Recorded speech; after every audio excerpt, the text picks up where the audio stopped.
Cool.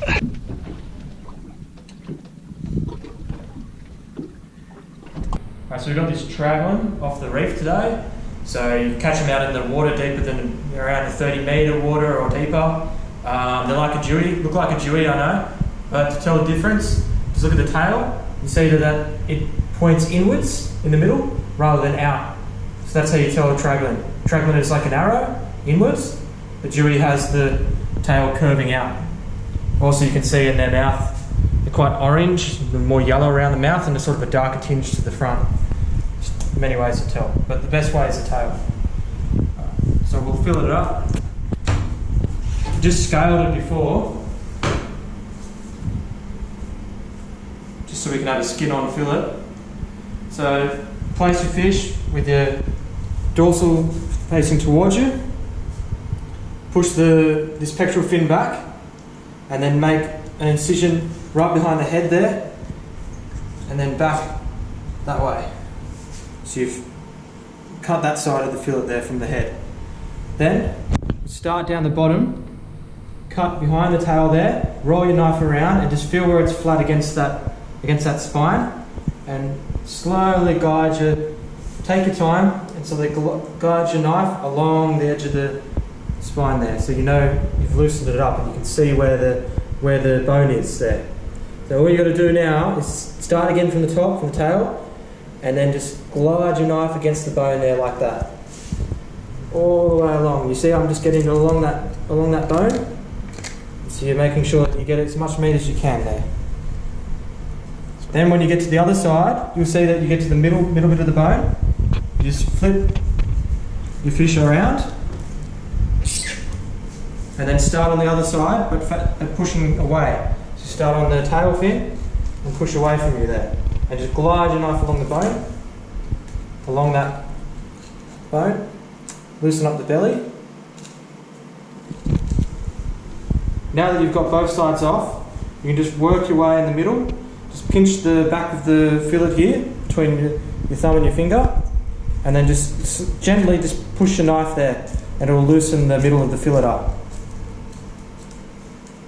Then make sure that you're all loose here, and then you can just get your knife in there and push away from you. Lift your fillet off.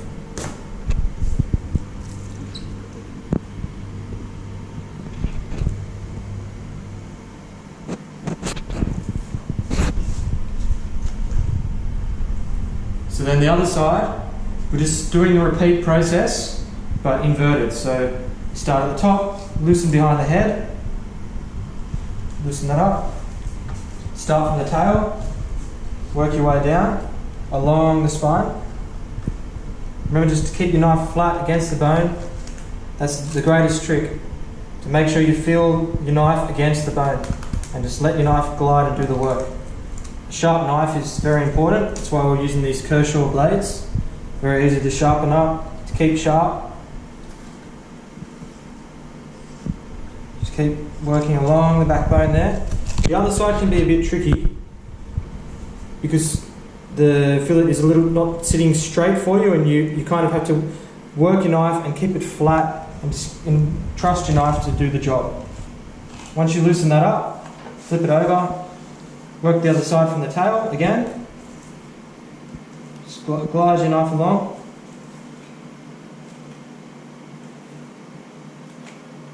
And just make sure it's against that bone there.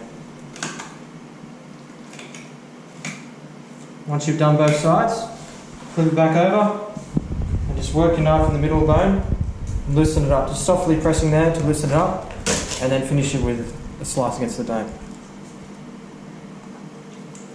And there you've got your fillet done. You can also use the wings here. These are also great eating.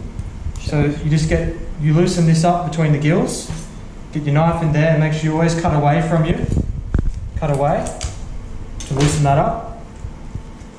And then you can just pull that out and pull that out. Just you grip around. And that's a great thing to chuck on the barbecue. It's a lot of meat inside, and it's the best tasting meat in my opinion. Alright, so I also, with the fillet, once you've removed it, Jewfish and these Tragland and fish like this, they will have the ribcage bones, and then they'll have a middle pin bone, but it doesn't run very far up with Jewfish or Tragland. It's only just at the beginning. So to start off with the rib cage, just get your knife in behind those ribs there, sort of guide yourself, and just sort of keep your knife lifted against the ribs. Always keep your knife connected with the ribs is the key.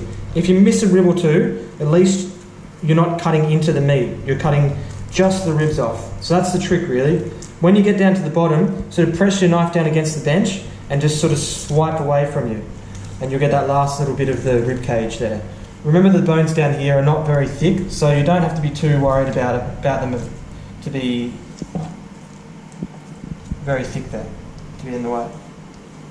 Then once we get to the middle bone, it just runs up to about here. So we can just run your knife down, just, if you've got skin on, to the skin, if not, just to the board. And then on the other side, just feeling with your fingers so you know where it is, and then just cut that out. And that's a little bit of bone. You'll feel there, if you've missed it, you'll feel that it's there or not. So same with the other side. Against the rib cage, just keep your knife against it and sliding out.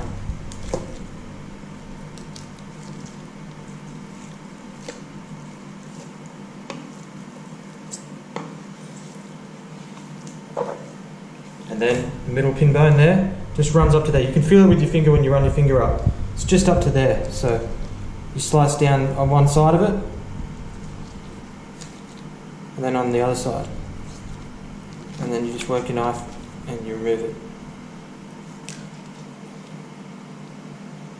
Like so. Boneless fillets. Boneless fillets. There's no more bones in there. All removed. And yeah, the trick is a sharp knife. These Kershaw knives, this is a 6-inch, I believe. 7-inch knife. They're a great length for this kind of fish, and they're great quality knife. Really easy to keep sharp. Carry a steel. Always learn how to use the steel properly and have a sharp knife, and it's as easy as that.